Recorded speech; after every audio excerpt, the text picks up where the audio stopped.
Okay, so when you're making solutions, mostly we've been focused up to this point on liquids.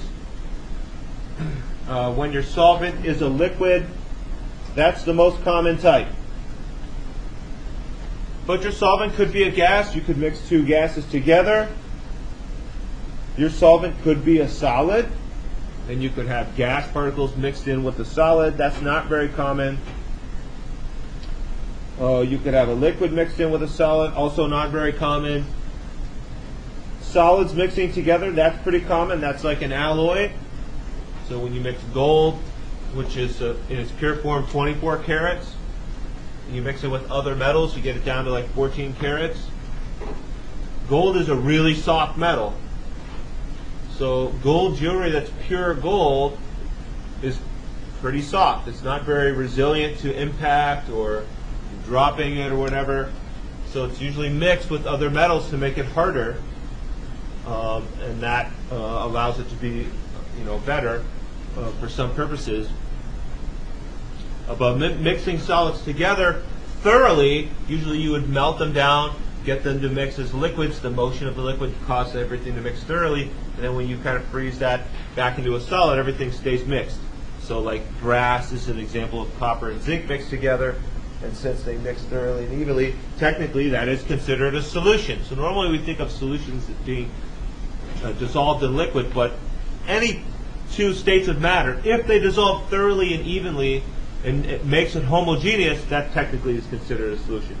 But we're going to focus mostly on solutions where a gas dissolves in a liquid, and that happens a lot, right? So that's when you have, like, if you just take a sample of tap water, there's some oxygen gas mixed in there. You can't see it. You don't see bubbles of it because there's not a lot of it, but there's some in there. Otherwise, aquatic animals wouldn't be able to live because they wouldn't be, with their gills, wouldn't be able to get any oxygen if there's no oxygen in water.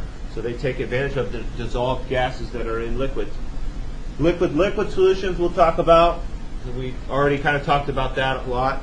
And the mixing, whether it will form one layer where everything mixes thoroughly or two separate layers, depends on the relative strengths of the attractions. And then we'll talk more also about solids dissolved in liquids here at the end today. So Henry's law governs the behavior of gases dissolved in liquids. So if I have a liquid, I've got my liquid here. I've got a gas floating around above the liquid, so this could be like water, and the gas could be like oxygen or nitrogen or something from the air. Now if those gas molecules are at a certain temperature, we know that they're not all moving the same speed, right? So whatever temperature, some are moving faster, some are moving slower. So the slowest moving ones, if they come in here and they collide with the surface, they can form attractions with the liquid, right? Because the gas molecules are either polar or nonpolar. Either way, if the gas molecules are nonpolar, they can have a temporary shifting of electrons. If they're polar, they have a permanent shifting of electrons. Either way, they can create some partial charges. So normally in the gas phase, the molecules are moving fast enough and far enough apart where they're not attracting any. Right? That's the kinetic molecular theory. That's what governs the ideal gas law. But if the particles bounce down and hit the surface of the liquid and move into the liquid, now they're immediately surrounded by lots of other molecules. So their partial charges that they form can attract to the solvents of the liquid, and its partial charges can form an attraction there. And so the gas will remain dissolved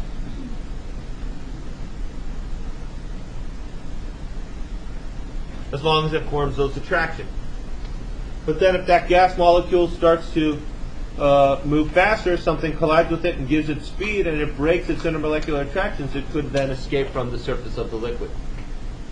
So what we get here is usually an equilibrium. If it's sealed and it's closed up and the gas can't escape, depending on how many moles of gas I have and how much space that gas has to spread out in, eventually I will reach a point where the number of molecules of gas that become that enter the solution and become dissolved is the same as the number of gas molecules that escape the solution and become back into the gas phase.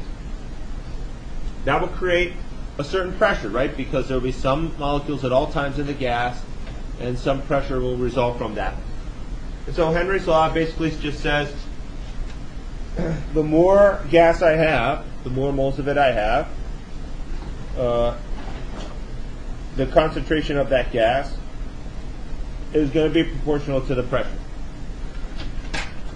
Right, so in other words, if I want to get more gas dissolved in solution, I need a greater pressure of the gas above the solution.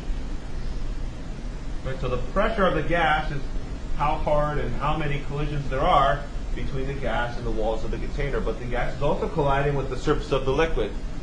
So the more pressure I have, the harder those collisions are, the more they're colliding with the surface, the more opportunity there is for the gas to move into the solution and get surrounded by liquid and become dissolved. So I increase the solubility, I increase the number of moles of gas dissolved per liter of solution, which is what the pressure, the concentration is. I increase that when I increase the correct pressure and I get more collisions. So it's really straightforward conceptually. You don't have to memorize Henry's law. It just says, well, the more gas you put over a liquid, the more often it collides, the more pressure it creates on the surface of the liquid, the more it will actually break through and they'll move into the liquid and get dissolved by the liquid. So I want to mention 13.31 real quick.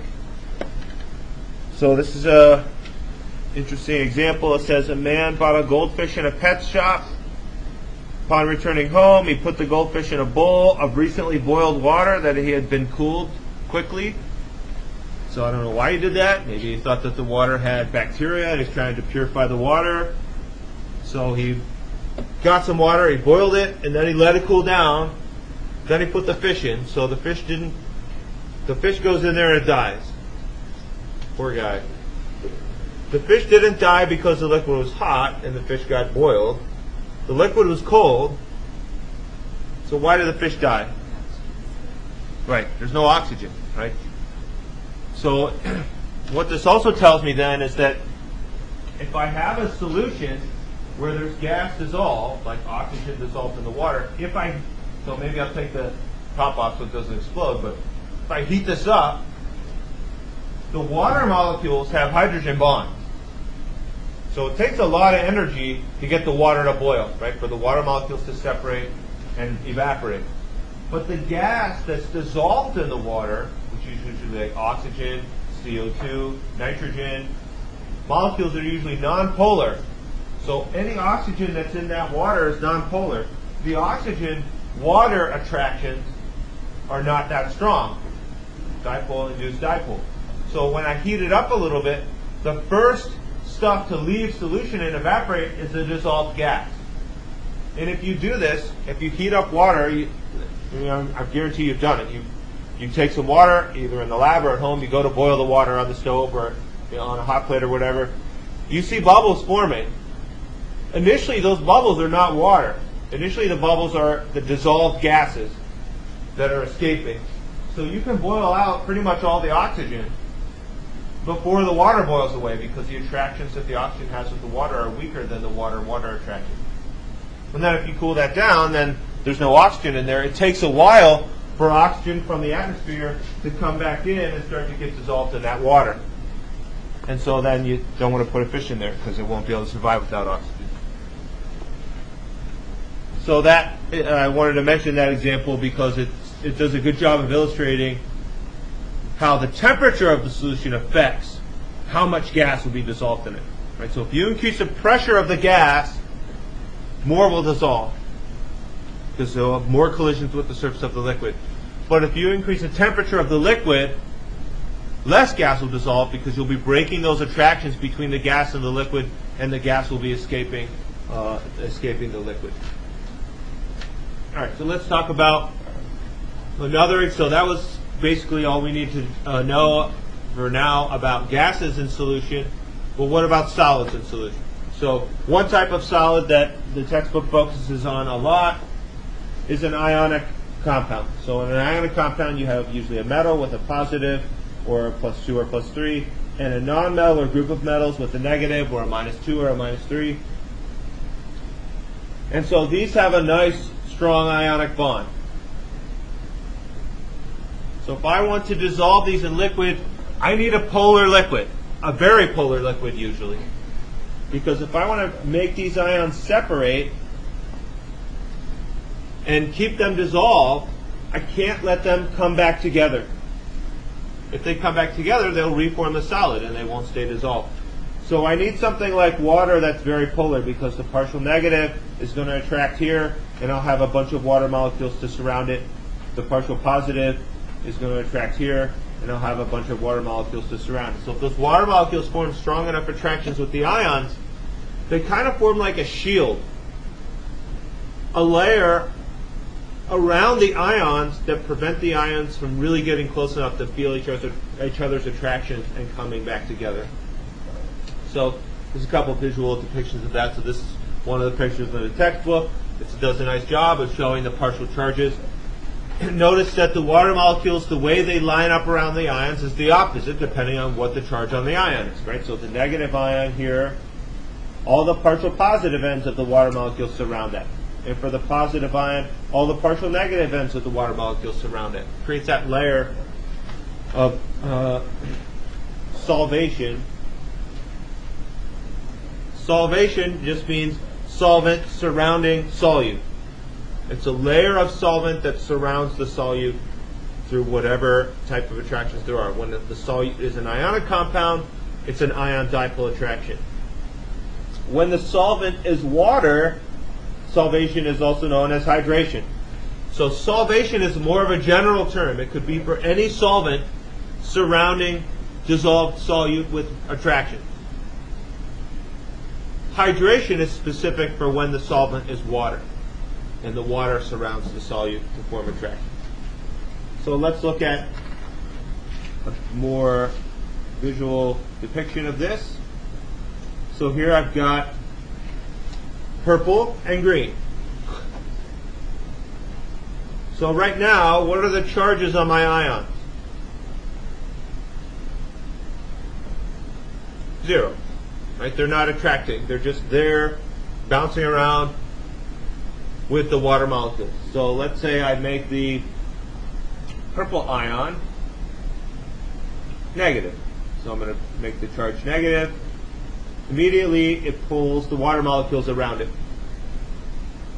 And so this shield or layer of solvation, it's not permanent, right? So that's what I like about this simulation. Just because the partial positives of the water attract that negative ion doesn't mean that the waters are permanently stuck to it, but they form a pretty decent shield around it. Sometimes the water might be bounced off and a new water might come in and take its place. It's a pretty good sphere of attraction around that. And if I take the other ion and make it positive, well then all the negative sides of the waters will surround it. Different ions have different sizes. That's the one downside of this. I can't select different ions and give them different sizes. But some ions which are larger will be able to get surrounded by more water molecules. The other disadvantage of this simulation is it doesn't really show the three-dimensionality of it. It makes it look like it's kind of flat. There would also be a water molecule on top of this and below it. So that shield of solvation is three-dimensionally all around the ion on all sides, which is hard to show in a two-dimensional movie.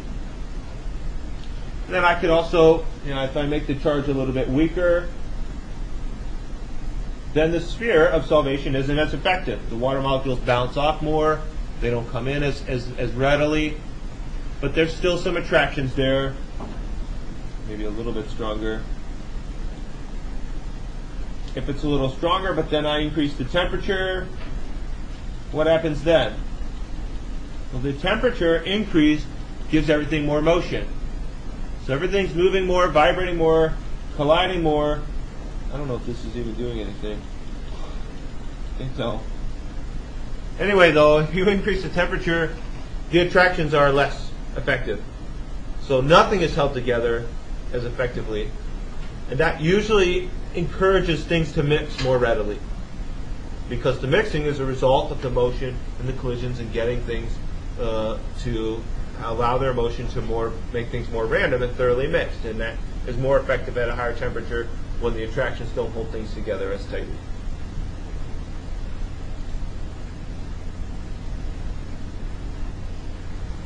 So that's what this graph shows. There are a couple exceptions, which we will talk about next semester if you take General Chemistry 2. If you're not going to take that, too bad. You should sign up for it. But basically what we see here is that as the temperature goes up, the solubility goes up, right? These lines are mostly going up as they go to the right, right? And that's because when I increase the temperature, everything moves more. So whatever attractions are there are less effective. Things get more random. The motion allows things to mix more readily, so I can dissolve more, right? So if I just take a look at like one example, maybe I'll look at this one here, KBr, which is what the quiz question was about. KBr has a solubility of 50 grams per 100 milliliters at 0 degrees Celsius. So if I get ice cold water and I have 100 milliliters of water, I could dissolve 50 grams of KBr. That's a lot. That tells me that the K and the Br don't really attract too strongly. What will I see if I try to put more than 50 grams of KBr in 100 milliliters of water that's ice cold? Whatever I put in above 50 is just going to sink to the bottom and stay as a solid. Right? So this is telling me the limit. The limit, the maximum amount I can put in that would still dissolve. Right? Because at some point I'm going to reach a limit. The K and the Br, K plus and Br minus have an ionic bond attraction. They're pretty strongly attracted. If I put a little bit in, they will separate. They'll get surrounded by water molecules, just like we showed in that video. They'll stay separated. But if I keep putting more KBr in, eventually I've got too many positive negatives all over. There's not enough water to keep them separated. They'll start to come back together. So I can only dissolve so many ions. For any substance, there's a limit. But for the KBr, the limit's about 50 grams. When I put more than that in, the ions are not able to stay separated. If I increase the temperature, though, to say 80 degrees Celsius, now I can dissolve about 85 grams in the same amount of water. Right? So what we said was in the cold water, if I put more than 50 grams in, the charged ions can't stay separated because their attractions bring them back together, so I don't get a full dissolving. Some of the ions stick together as a solid. But when I increase the temperature, I increase the motion. So the ions are able to separate more effectively, and the water is better at keeping them apart because their attractions aren't as good at bringing them together when they're moving faster, and that speed keeps them from coming together. So that's the explanation you would want to use to explain why at increased temperature most substances are more soluble in water. Most solids are more soluble in water. Just to point out, it's the opposite trend we saw for gases. When you increase the gas, or the temperature of a gas, it becomes less soluble because the attractions are breaking and the gas is escaping. When you increase the temperature of a solid, it becomes more soluble, but for the same reason, because the attractions are breaking, things are mixing in thoroughly. Right? The solid's not going to be evaporating like a gas would, so it stays dissolved. I get more of it to mix in when I break up the attractions and allow the randomness to cause things to mix together. All right, so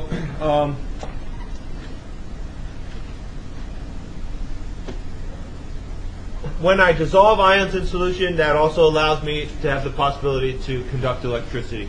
And so we just saw different ionic substances have different solubilities.